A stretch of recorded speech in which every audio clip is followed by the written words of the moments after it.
రాష్ట్రాల రాజకీయాలు, జాతీయ అంతర్జాతీయ పరిణామాలపై సమగ్ర విశ్లేషణ అందించే నమస్తే నాగేశ్వర్ కార్యక్రమానికి స్వాగతం. మనతో ఉన్నారు ప్రొఫెసర్ కె నాగేశ్వర్ గారు. నమస్తే నాగేశ్వర్ గారు. ఇండిగో సంక్షోభం కొనసాగుతూనే ఉంది సార్. 6 రోజులైనా పరిస్థితుల్లో పెద్దగా మార్పు లేదు. ఇప్పటికీ వందల విమానాలు రద్దవుతూ ఉన్నాయి. నిన్న ఒక్కరోజే 650 సర్వీసుల్ని ఇండిగో రద్దు చేసిన పరిస్థితి. ప్రయాణికులు ఎయిర్పోర్టుల్లోనే పడిగాపులు పడుతున్న పరిస్థితి. తీవ్ర ఇబ్బందులు పడుతూ ఉన్నారు. కేంద్ర విధానాల ఫలితమే ఇండిగో సంక్షోభం అని చెప్పి ప్రతిపక్షాలు ఆరోపిస్తున్నాయి. సరే, ఇండిగో సంక్షోభం భారత విమానయాన రంగం గురించి మనకేం చెప్తుంది? It's a man made disaster. It's a policy induced disaster. అంటే ఇది మానవుడు సృష్టించిన విపత్తు. మానవుడు ఏం సృష్టించాడంటే ఒక విధాన దార్శనికత లేకపోవడం వల్ల జరిగిన పరిణామం. వికసిత భారత్ అంటూ 2047కు మనం నిచ్చెనలు వేసుకుంటున్నాం, కానీ 2025ను ప్లాన్ చేసుకోలేకపోతున్నాం. అంటే ఒక రకమైన ఈ విధాన పాలసీ దార్శనికత అని ఎందుకన్నానంటే కారణం అది. పాలసీ విజన్ 2047 కాదు, మీకు ఇమీడియట్గా మీకు 2025 గురించి ఆలోచించాలి కదా.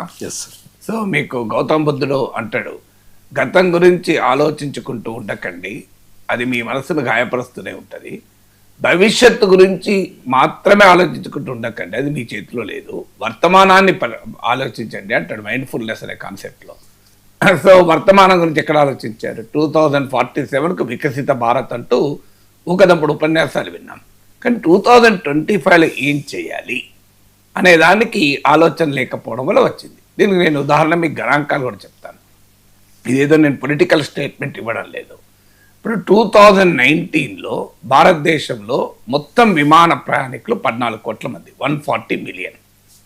ఇప్పుడు 2025లో 400 మిలియన్, 40 కోట్ల మంది.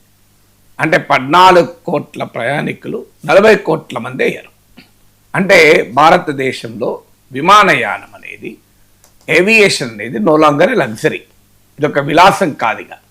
సో ఇది ఒక ఎసెన్షియల్ సర్వీస్గా మారిపోయింది. అలాంటప్పుడు ప్రభుత్వాలు ఏం చేయాలి? దీనికి తగ్గట్టు ప్లానింగ్ ఎక్కడైనా ఉందా? మీకు 14 కోట్ల ప్రయాణికులు 40 కోట్ల ప్రయాణికులు అవుతుంటే దానికి తగ్గట్టుగా విమానాల సంఖ్య పెరిగిందా? 140 కోట్ల మంది భారత ప్రజలకు హార్డ్లీ ఒక 6 ఉండొచ్చు. అందులో 2 డియోపలి, ఉన్నవే 6, IndiGo, air India, spice jet, ఇలా ఒక 6 ఉండొచ్చు, రీజనబుల్లీ ఉన్నాయి. ఇందులో 63% ఇండిగోనే. ఇది ప్రభుత్వానికి తెలియదా? ప్రభుత్వం గుత్తాధిపత్యాన్ని ప్రేమించింది. It loud monopoly. ఎందుకు? ఇది ఒక డిస్టార్టెడ్ ఎకనామిక్ థింకింగ్. మోనోపలీ అనేది ఎఫిషియన్సీకి సింబల్ అని ఒక ఎకనామిక్ ఫిలాసఫీ. అది ఆ ఎకనామిక్ ఫిలాసఫీ మీ సిద్ధాంతమైనప్పుడు ఇక గుత్తాధిపత్యాన్ని మీరు ప్రేమిస్తారు, ఆహ్వానిస్తారు. ఇప్పుడు ప్రభుత్వం చేసింది అదే. అదాని గుత్తాధిపత్యాన్ని ఆహ్వానించడం లేదు అన్ని రంగాల్లో. మీకు ఇక్కడ క్లియర్గా మనకి ఏం కనబడుతుంది?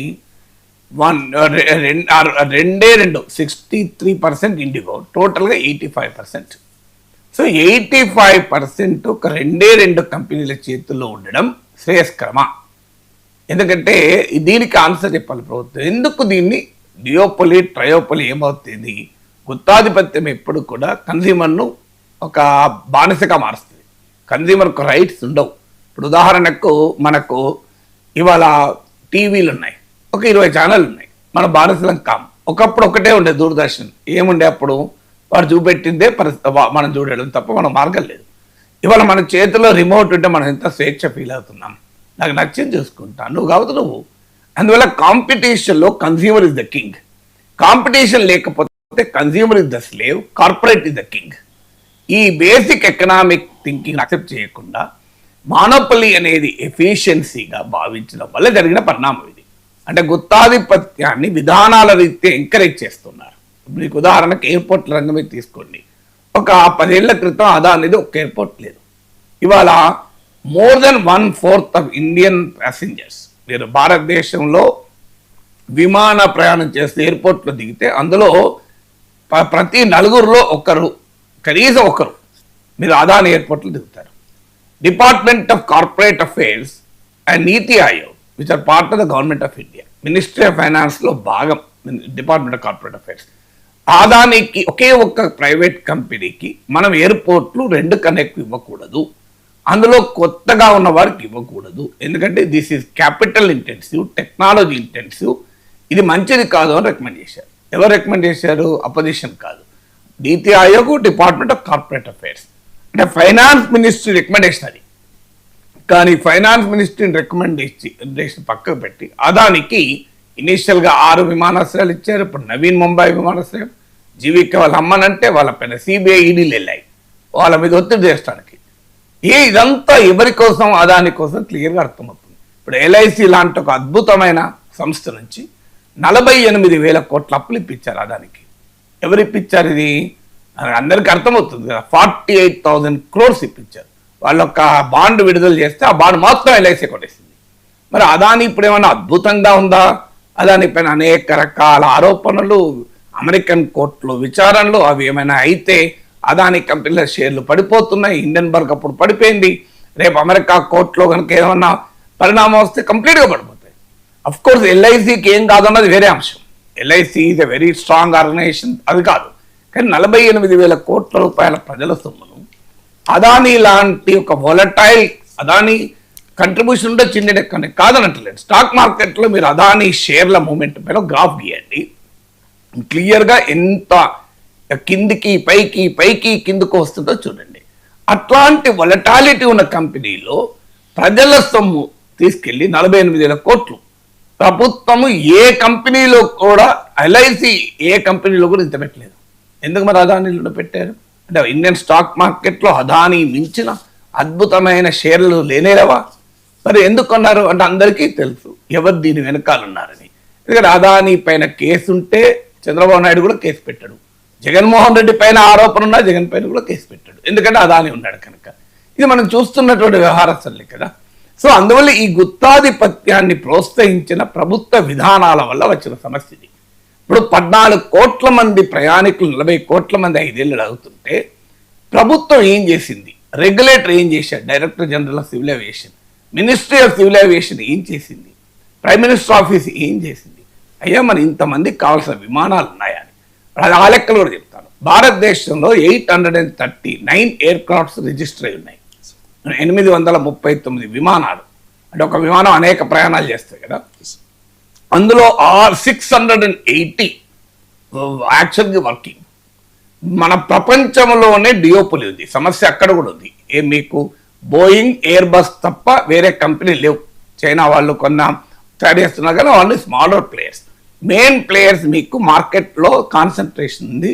దానివల్ల ఏళ్ళ తరబడి వెయిట్ చేయాల్సి వస్తుంది. చాలా ముందు ప్లానింగ్ ఉంటే తప్ప నీకు విమానాలు ఆర్డర్ ఇచ్చినా మ్యానుఫ్యాక్చర్ అయ్యి డెలివరీ అయ్యే పరిస్థితి లేదు.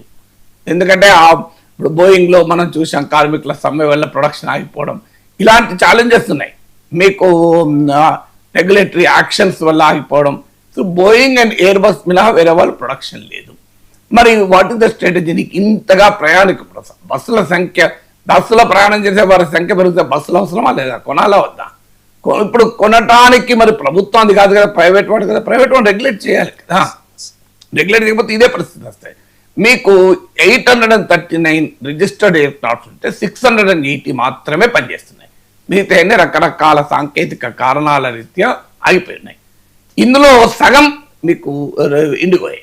అందుకే మీకు ఇండిగో ఒక్కసారి దెబ్బతింటే మొత్తం ఎందుకు పడిపోయిందంటే కారణం అది. 63% ఆఫ్ నెట్వర్క్ ఇండిగోదే. మా ఇండియాలో ఉన్న ఎయిర్ క్రాఫ్ట్లో 50% ఇండిగోవే. ఉదాహరణకు మీకు ఇండిగోకు 2200 ఇండిగోతో పోలిస్తే ఎయిర్ ఇండియా సగం ఫ్లైట్స్ నడుపుతుంది. సో మీకు రూట్స్లో తీసుకుంటే 2200 రూట్స్లో నీకు ఇండిగో ఆపరేట్ చేస్తే 1100 రూట్స్లోనే ఎయిర్ ఇండియా ఆపరేట్ చేస్తుంది.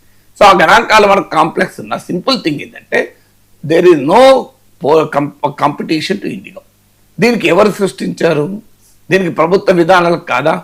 మీకు ఎక్కడన్నా ముందు చూపుతో మన ఇంత ప్రయాణికుల సంఖ్య పెరుగుతుంది, దీనికి తగ్గట్టు ఎయిర్పోర్ట్ ఇన్ఫ్రాస్ట్రక్చర్ పెరగాలి, రిజిస్టర్డ్ విమానయాన కంపెనీలు పెరగాలి, విమానాలు కొనుగోలు చేయాలి, కొనుగోలు చేసేలా ఉండాలని. మీకు ఇంకొకటి చెప్తాను ఉదాహరణకు. So flight duty timing limitations అని FDTL ఇప్పుడు తాజా క్రైసిస్కు అది ట్రిగర్ పాయింట్. FDTL ఇచ్చారు. ఎందుకు ఇచ్చారు అంటే ప్రపంచంలో ఉన్న ఏవియేషన్ స్టాండర్డ్స్ తగ్గట్టుగా మనకు సేఫ్టీ ఉండాలి. ఎందుకంటే ప్రపంచంలో పైలట్లకు ఎంత రెస్ట్ ఉంది అంతకన్నా తక్కువ రెస్ట్ మన దగ్గర ఉంటే యాక్సిడెంట్ జరుగుతాయి.